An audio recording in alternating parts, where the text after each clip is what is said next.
አያገባኝም። ድሃም ሁኑ ሀብታምም ሁኑ ከፍተኛ ገቢ የሚኖራችሁ ዝቅተኛም ገቢ የሚኖራችሁ በህይወት መድረስ የምትፈልጉበት ደረጃ ላይ እስካልደረሳችሁ በቃኝ እስካላላችሁ ድረስ በየቀኑ ፕሮዳክቲቭ መሆን ግዴታ አለባችሁ። ብዙዎቻችን የምንሸወደው እዚህ ጋር ነው። ፕሮዳክቲቭ መሆን ማለት የሆነ በጠዋት መነሳት፣ ቀዝቃዛ ሻወር መውሰድ ነው። እነዚህ ነገሮች በሙሉ ፕሮዳክቲቭ ለመሆን ይረዱናል እንጂ ሙሉ በሙሉ ፕሮዳክቲቭ ያደርጉናል። ዲፕ ወርክ ማለት ምንም አይነት ረብሻ ሳይኖር ምንም አይነት ዲስተርብ የሚያደርገን ነገር ሳይኖር ስራችን ላይ ፎከስ አድርጎ መስራት ነው። ይህን ነገር እንዴት እናመጣዋለን? እኛስ እንዴት መለወጥ እንችላለን? የሚሉት ነገሮች በሶስት ክፍል ከፍዬ በዛሬ ቪዲዮ ላይ ያስመለክታችኋለሁ። ፕሊስ እርግጠኛ ሆኑ ወረቀትና እስክሪብቶ መያዛችሁ። በዛሬ ቪዲዮ ላይ እንዴት የድሮ ማንነታችሁን እንደምትተዉ እንዴትስ አዲስ ማንነት ክሬት እንደምታደርጉና በስተመጨረሻም በአዲሱ ማንነታችሁና በእጅ ስልካችሁ ብቻ ልትሰሩት የምትችሏቸውን 5 ምርጥ ስራዎች በዚህ ቪዲዮ ላይ ያስመለክታችኋለሁ። ለለውጥ ዝግጁ ከሆናችሁ ምንም ጊዜ አናባክንም፣ ቀጥታ ወደ ቪዲዮ እንግባ።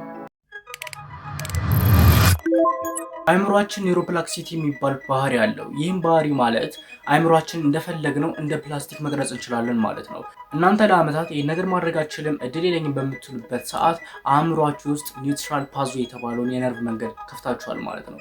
አይ ነው ትንሽ እንግሊዝኛ ቃላቶች ፋንሲ ሊመስሉ ይችላሉ፣ ነገር ግን ሁላችን መረዳት የምንችለው ነገር ስለሆነ በደንብ ለማብራራት ሞክራለሁ። ከድሮ ማንነታችሁ ለመውጣት የመጀመሪያው እርምጃ ኮግኒቲቭ ዲሶናንስ የሚባለውን ነገር አእምሯችን ውስጥ መፍጠር ነው። ይህም ማለት አእምሯችን ምቾት ማጣት ውስጥ ማስገባት ማለት ነው። ነገር ግን ዋናው ሚስጥር ያለው አሮጌውን ልምዶቻችንን መተው ሳይሆን በአዲስ ልምዶች መተካት ነው። ይህም ወደ ሁለተኛ ክፍል እንድንሄድ ያደርገናል።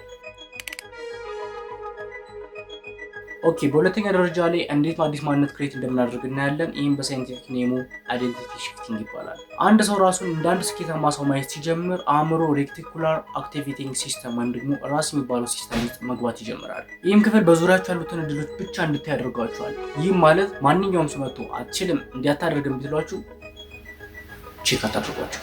ኦኬ፣ አሁን እነዛን ማንነት እንዴት ማግኘት እንችላለን የሚሉት ነገሮች ነው። እነዚህን ማንነት ማግኘት የምንችለው ሊትራሊ የሆነ የምናያቸው ሙቪዎች ላይ ያሉ ሰዎች ሊሆኑ ይችላሉ፣ ኦር ደግሞ እኛ የምናውቃቸው በዙሪያችን ያሉ ስኬታማ ሰዎች ሊሆኑ ይችላሉ። ብቻ ኤኒቲንግ ማንኛውም መሆን የምትፈልጉት ሰው ሊኖር ይችላል። የዛን ሰው ስም ጻፉ ወይም ደግሞ የራሳችሁን ስም ጻፉ። ከዛም ማድረግ የምትፈልጉት ወይም ደግሞ ማሳካት የምትፈልጉትን 3 ነገሮች በወረቀታችሁ ላይ ጻፉ። ከዛን ነገሮች አንድ በአንድ ማሳካት ስትጀምሩ ከሚባለው በላይ ወደዛ ሞድ ውስጥ መግባት ትጀምራላችሁ፣ ወደ አዲስ ማንነታችሁ። ብዙዎቻችን የምንሸወደው አዲስ ማንነት ክሬት ካደረግን በኋላ ያንን ማንነት ሙሉ በሙሉ መሆን ላይ ነው። ነገር ግን እመኑኝ አእምሯችን ልክ እንደ ስልክ ነው። ስልካችንን ቻርጅ ሰክተን ከ1 እስከ 100 ለመሄድ 1 2 3 እያለ ሁሉንም ስቴፕ እንደሚሄደው ሁሉ አእምሯችንም ያንን አዲስ ማንነት ለመቀበል ሙሉ ስቴፑን ይፈልጋል። ያን ሙሉ ስቴፕ ደግሞ አደራርባችሁ ካመጣችሁበት ከሚባለው በላይ ወደ ድሮ ማንነታችሁ ሙሉ በሙሉ የምትገቡበትን አስከፊ ደረጃ ላይ ነው የምትደርሱት።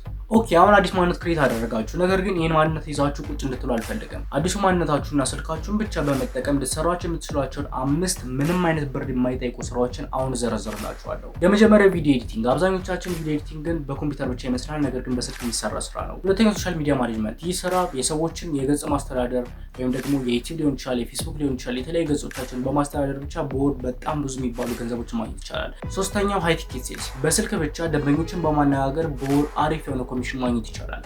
አራተኛው ዲጂታል ኮንተንት ክሬሽን። ይህን ስላችሁ በቲክቶክ ሊሆን ይችላል ኦር ደግሞ በዩቲዩብ ሊሆን ይችላል። በቲክቶክ ከሄዳችሁ የተለያዩ አዶችን በመስራት ነው ገንዘብ የምታገኙት። ቀጥታ ከቲክቶክ ማግኘት አትችሉም። ነገር ግን ዩቲዩብን የምትሰሩ ከሆነ ቀጥታ ከዩቲዩብ ገንዘብ ማግኘት ትችላላችሁ። ይሄኛው ምርጥ የዲጂታል ኮንተንት ክሬሽን ስራ ነው። አምስተኛው እና ለዚህ ቪዲዮ የመጨረሻው ሶሻል ሚዲያ ማርኬቲንግ ኤጀንሲ። ይሄ ከሚባለው በላይ እኔም ብዙ ገንዘቦችን እንዳገኝ የሚያደርገኝና በወር በደንብ መስራት የምትችሉ ከሆነ ከ100 ሺህ ብር በላይ እንድታገኙ የሚያደርጋችሁ ስራ ነው። አይ ነው ትንሽ ያጋንኑት ይመስላል፣ ነገር ግን ከሚባለው በላይ በጣም አሳንሽ ነገርኳችሁ። ይሄ ፓርት 1 ነው። ሁሉ ነገር አላለቀም። በፓርት 2 ላይ እነዚህን ስራዎች እንዴት አንድ በአንድ መጀመር እንደምትችሉና የራሳችሁን ኤጀንሲ እንዴት ክሬት እንደምታደርጉ ሙሉ በሙሉ አሳያችኋለሁ። እኔ ቢዝዴ ቢልዲንግ ሲመሰረት ምንም አይነት ገንዘብ አላወጣውም። እናንተም ምንም አይነት ገንዘብ ሳታወጡ እንዴት የራሳችሁን ኤጀንሲ ክሬት እንደምታደርጉ ሙሉ በሙሉ በፓርት 2 ላይ አሳያችኋለሁ። በቀጣይ ቪዲዮ እስከምንገናኝ see you